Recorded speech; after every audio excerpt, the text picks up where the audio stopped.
If you, as a decision maker, are struggling with the observation that your employees just don't seem to be in line and that they aren't following your strategy and your guidance and the bigger picture that the company or yourself are pursuing, then this episode could be right for you.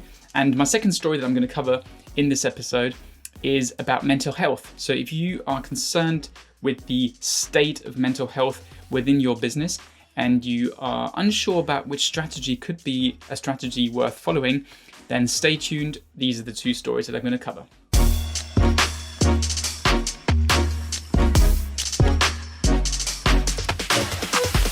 Hello, I'm Mark Poppenborg. These are the Markup News, and we are back with episode number 2.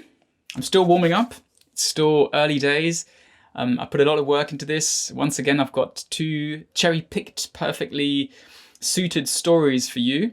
One of them is about alignment, and the other one is about mental health and the way that we should not address this issue in companies. And let me lay them out to you in the most useful terms that I can think of. Story number 1 is picked from Fast Company. And this article was published on the 23rd of February. It's a very recent article.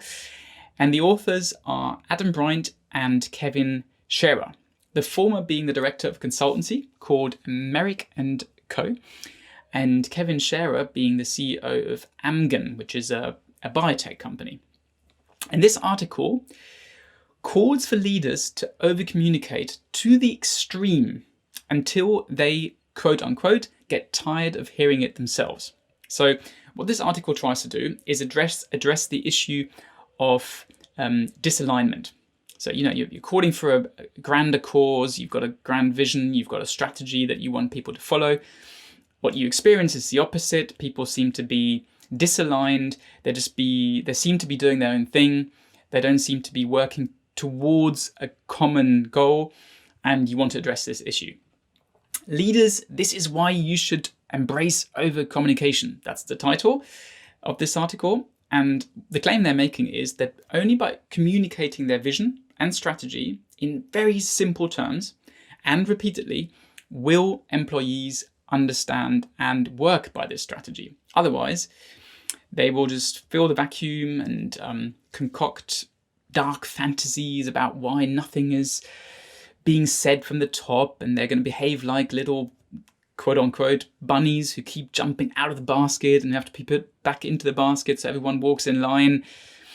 So, interesting view. And this article is, to me, it's quite a fascinating example of how you can come to conclusions based on anecdotal evidence and what happens when you are lacking a solid theoretical foundation about how social systems actually work.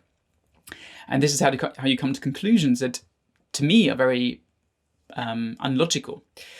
And the interesting thing is, and you can look for this pattern yourself, it always starts in the exact same way.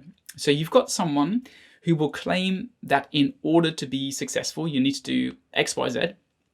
And then the author will be credited with having spoken to, say, 500 CEOs, like in this case, about their experience. And voila, the assertion is proven to be true. But think about it. You can do this with pretty much any claim, right? You could claim that in order to be successful as a leader, you need to provide adequate IT infrastructure. Or let's make it even more ludicrous. You could claim you need to have sufficient parking space in the front of the company headquarters. And I could speak, I could speak to 1,000 CEOs of the 1,000 most successful companies in the world. And I'm pretty damn certain that my assumption will be proven. All of those companies will have those things. But you know it, and I know it, we all know it, correlation doesn't mean causation. Just because these companies have these measures in place doesn't mean that's the reason why they are successful. It might be a contributing factor, but is that the key? Is that why a strategy becomes successful?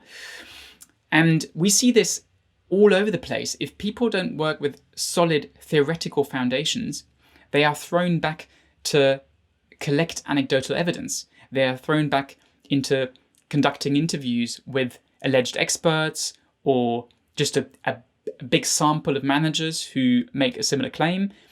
Not only do you have this effect, you also are exposed to the confirmation bias because you've set out to prove your point, and it's quite easy to ask the wrong questions, which basically just then confirm your bias that you already have.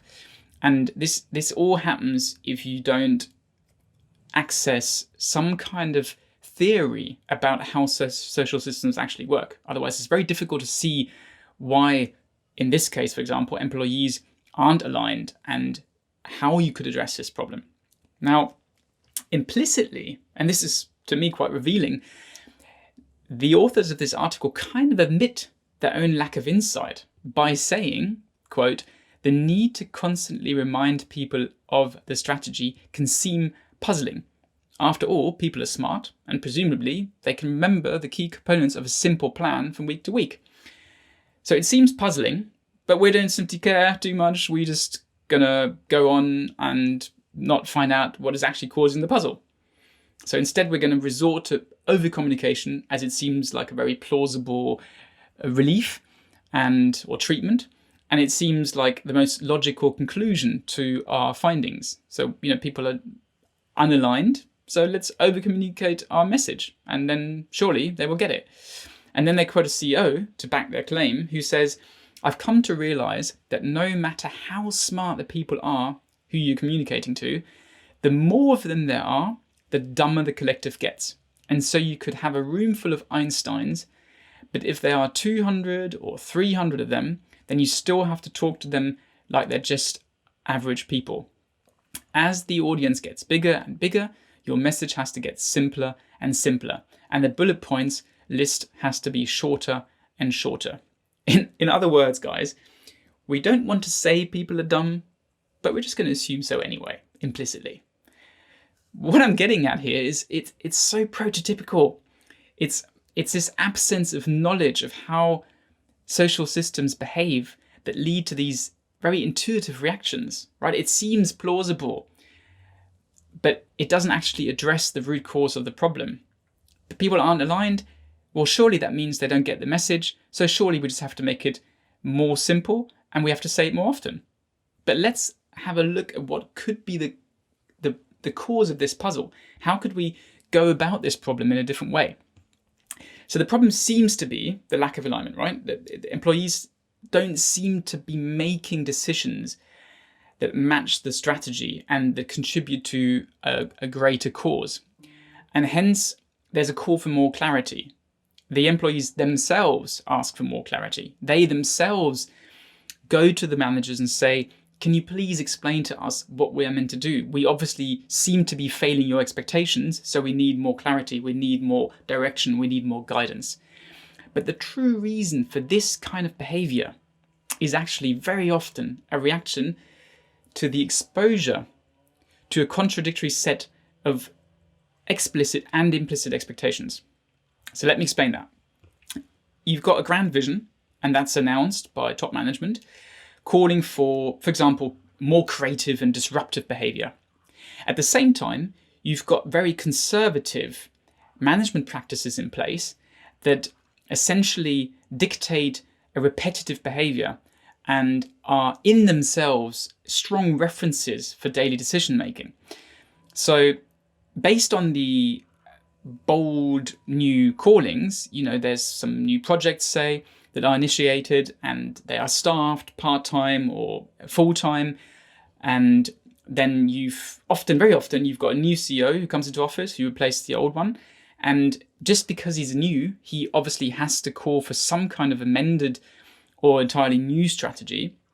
And over the course of time, employees learn that all these different force fields that they are exposed to, the culture itself, the new strategies that are called for, the management practices that demand a certain type of behavior. What they learn is that all these contradictory set of expectations can only be dealt with if you emancipate yourself as a collective to a certain degree and learn to self-organize. So what looks chaotic from the top is typically a solution to disalignment at the top. So calling for clarification is from the employee's side is actually very often a subtle but extremely effective way to cover your back while working on the important stuff. So playing dumb mitigates the risk of a CEO's strategy disrupting what is working just fine. Again, what looks chaotic from the top often follows some kind of very relevant logic and self-organization that is very effective can't normally be put into boxes that seem objectively consistent. So you're always going to get that bias. You always get that delusionary view that when you look at something from the top that is contributing to the value generation and is contributing to the company's success might look like disalignment. So your intuitive reaction is to tackle that disalignment, but you might be threatening the very foundation of the company's success.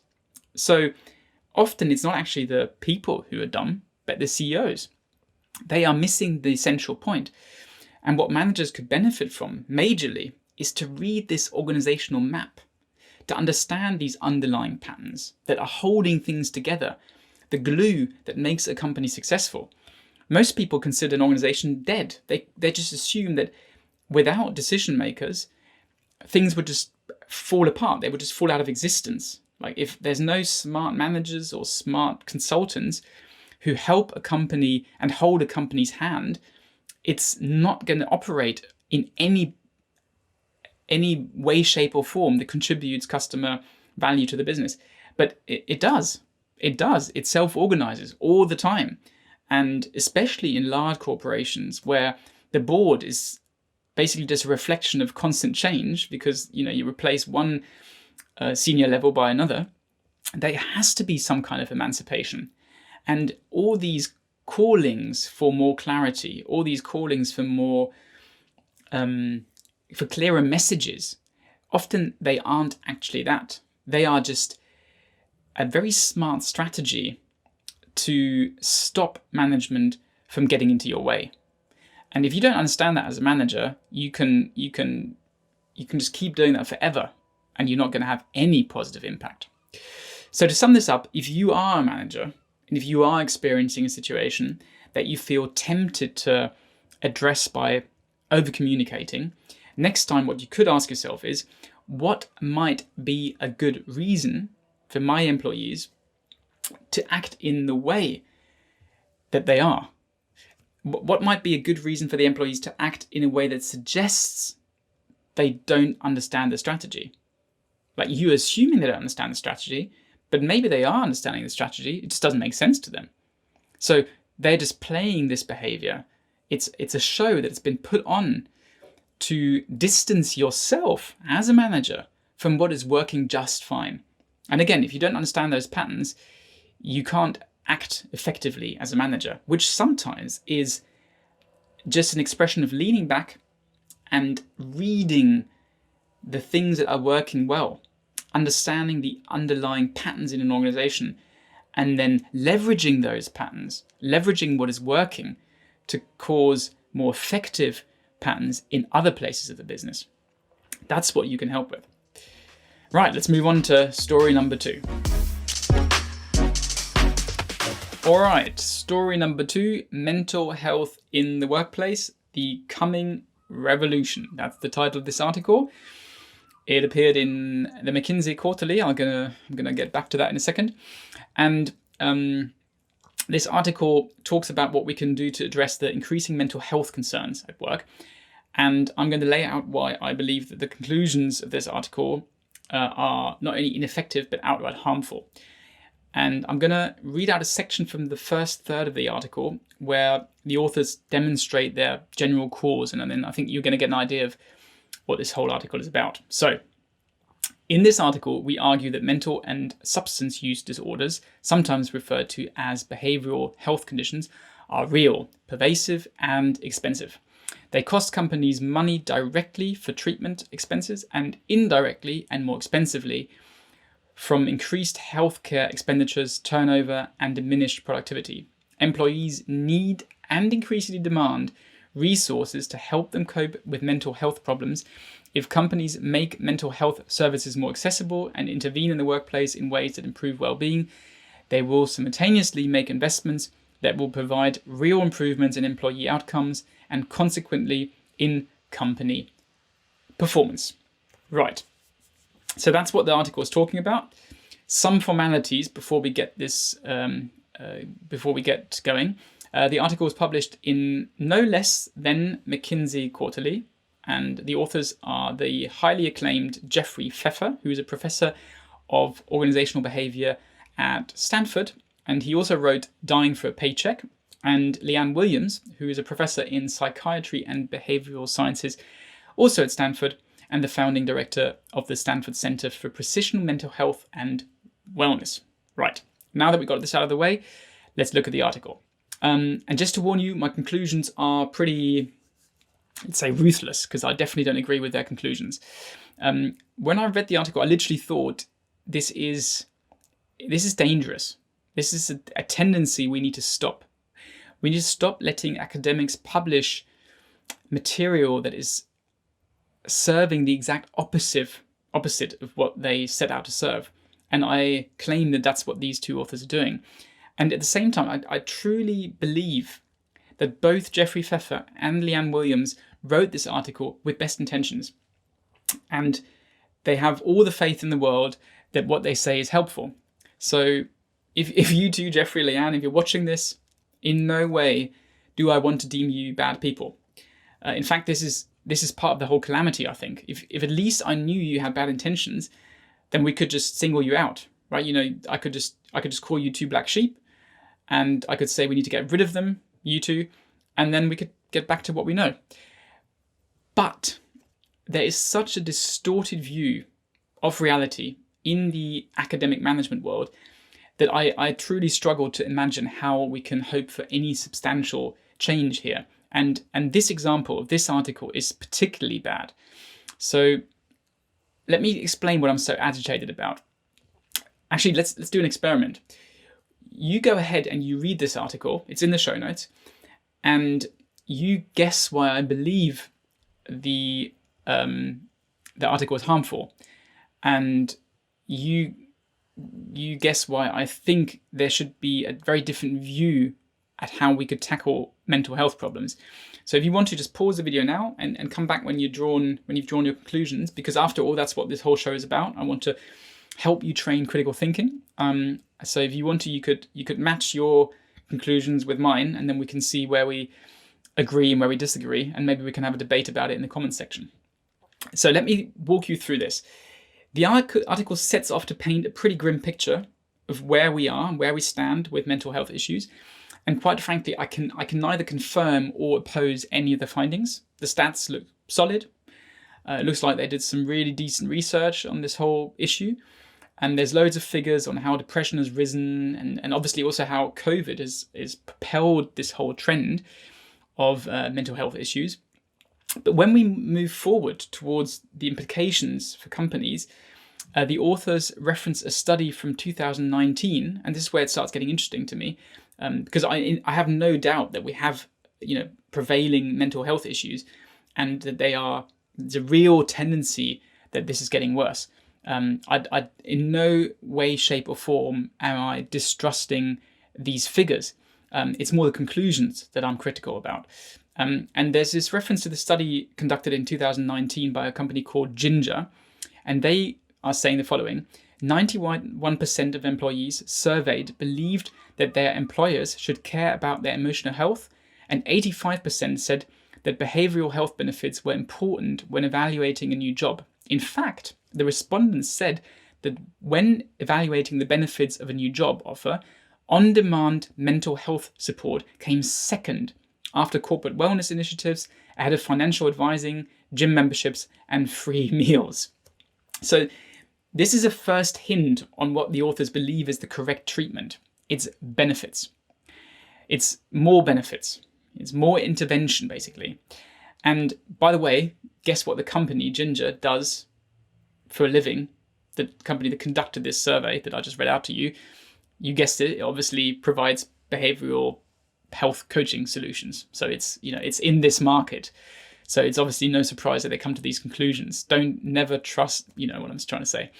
Anyway, the article then goes on to argue that current mental health benefits fall short, and they make the case for more and better mental health benefits. So essentially what they're saying is there are mental health benefits in place, but they aren't good enough. We need more. We need different. We need better. We need more effective. We need more intervention. And that then leads to presenting 6 ways to ensure that mental health benefits serve a company and its people. And this is where things really start going south in my view. Measure number 1, or strategy number 1, is to introduce measuring measuring strategies. So what they are suggesting is that there should be, that the companies should conduct measurements on behavioral health with what they call the 12-item general health questionnaire. So they're criticizing some of the analysis that have been made in the past and present this alternative. But the point is they're saying we should start measuring mental health within companies. This is so typical, right? Let's put some figures on it. Let's throw some KPIs at the problem. Let's make it objective. Let's make it part of the management cockpit, and then we can act upon it.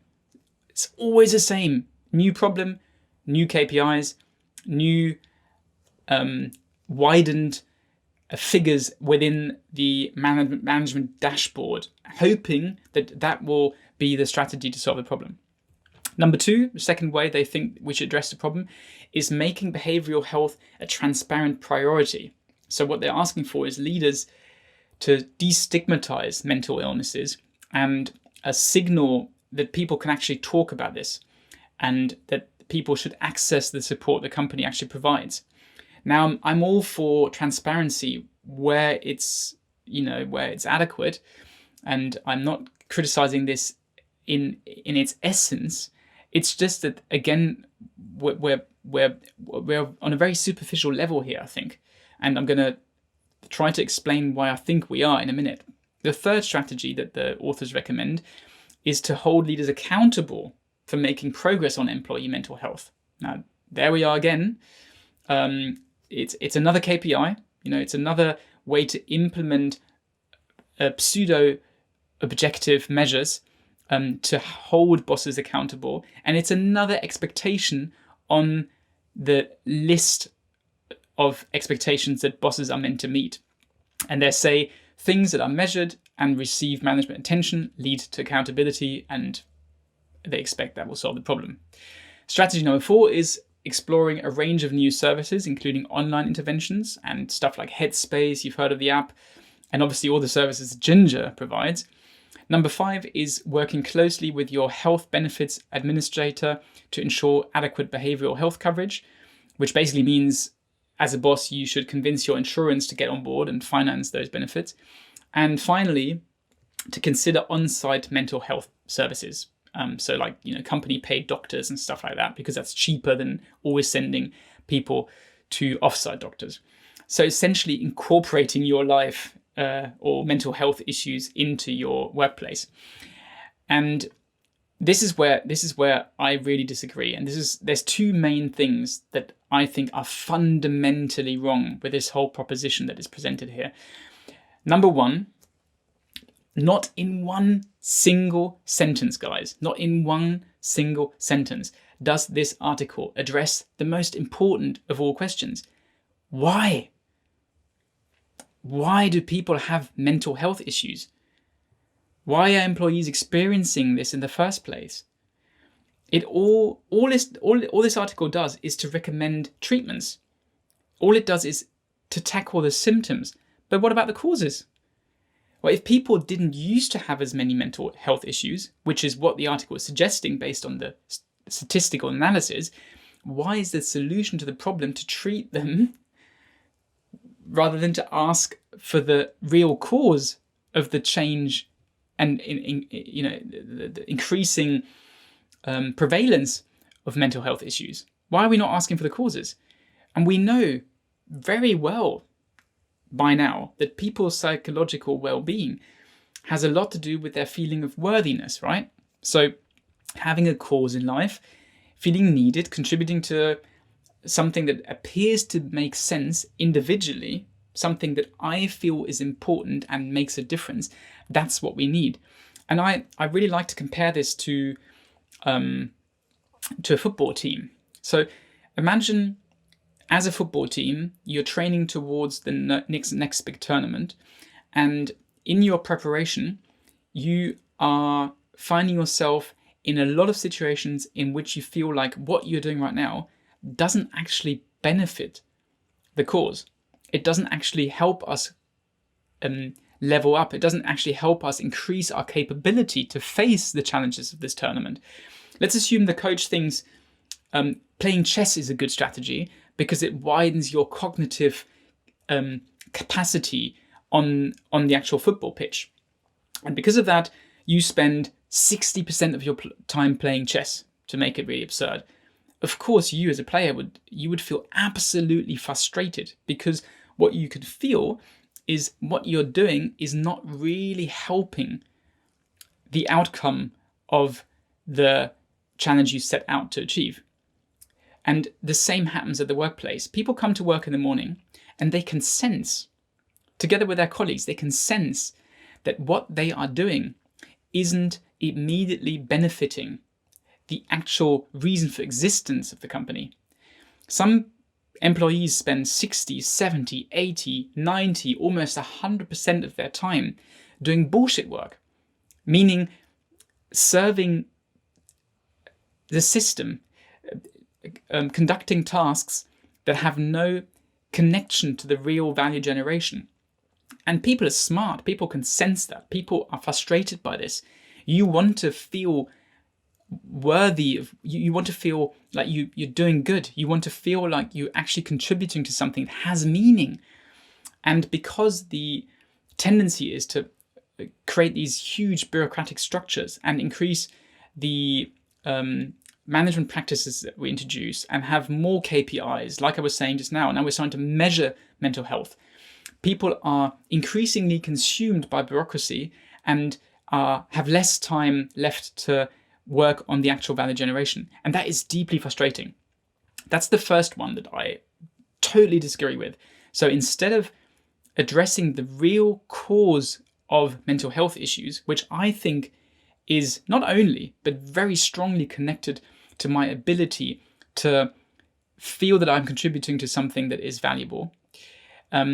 That's the first one. So we're addressing the symptoms rather than actual cause. The second problem I have with this article is that we are incorporating the mental well-being of employees and thereby making the workplace an all-encompassing institution that infiltrates every corner, every angle of our life.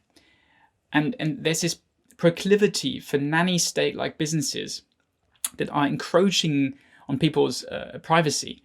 And it's unethical. I think it's deeply unethical for several reasons. Say, when your boss asks you if you have mental health issues, and if he tells you that you can openly speak about them, which of course he will start doing once these expectations become part of his objectives, that they are then again linked to his bonuses, of course he's going to start asking these questions and making these statements. And this question, do you want to talk about your mental health issues, is asked within a deeply asymmetric relationship. Because as an employee, my boss is talking to me, and my boss has the ability to change my future in a very sensitive way. So I need to outweigh the pros and cons of rejecting that generous offer, as it might affect my career, right? So there's a real danger here in introducing something that shouldn't be part of the workplace. And I think that the current tendency is to do that more and more. Similarly, if my boss asks me if I want to join him for a meditation class, for example, Let's say one of the benefits is meditation classes, and they are done at the end of a shift or end of the workday. Then, as an employee, I have to wonder: is this a question, or is this an expectation? And I think you can see where I'm getting at here. The workplace is not a level playing field, and making the employer responsible for addressing mental health issues looks extremely good on the surface. But implicitly, what it's doing, I think, is it's taking responsibility away from employees. It's not giving them responsibility. It's not actually helping him. But by helping people, you make them helpless. And it reminds me a little bit of this movie, The Circle, in which there's this overpowerful technology company and is testing this new device called Sea Change. And the protagonist of the movie, she wears this camera 24/7, and she's got cameras all over her house and everywhere, and she gets filmed 24/7. So everyone can watch her anytime. And it's all in the interest of transparency, and they're saying that secrets are lies, and sharing is caring, and privacy is theft, etc. But the problem is, the more companies sneak up on their employees, the less dignity they retain, and the more mental health issues we will be seeing in the future, the more mental health issues we will experience.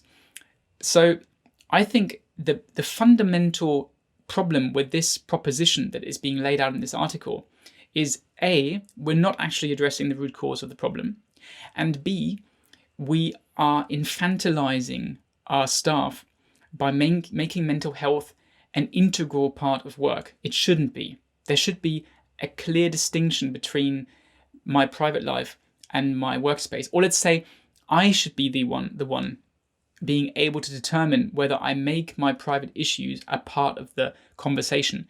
And if my boss invites me to speak about these things openly, that's not an open invitation if it's proposed within an asymmetric relationship. We need to understand this, and it's dangerous, and it's a tendency that I deeply oppose, because I think it does the opposite of what it's set out to achieve. And to me, it's quite appalling that a company like McKinsey, which is in deep trouble at the moment, as you might know, and which is still thought to be, one of the best consultancies out there, that it goes about an issue like this. And when I read the article, I couldn't help but think, is there a hidden agenda? Is there a network of companies that are benefiting very, very heavily from this? It's an industry that is developing here. Mental health, of course, is a big industry. And if we promote the solution to the problem to be superficial treatments, then this industry is going to benefit. If we dig down to the root cause of the problem, which is the architecture of the company, the framework in which people work, then we're not going to earn any money with it. It would help the business and it would help the people, but the industry isn't going to benefit. And I have a worrying concern that the motivation behind this article is based on there's some moral hazard going on here, and I'm deeply concerned about that. So let's wrap this up. This was quite a long episode. 2 stories that I think are worth having a closer look at. I'm very excited to hear your comments in the section below. If you have some articles you want me to dissect, send them over and we'll have a look at them. And please give me a thumbs up if you enjoyed this episode. Subscribe to the channel, hit that bell so you get the next video once it's online. And I can only say thank you for watching and stay tuned.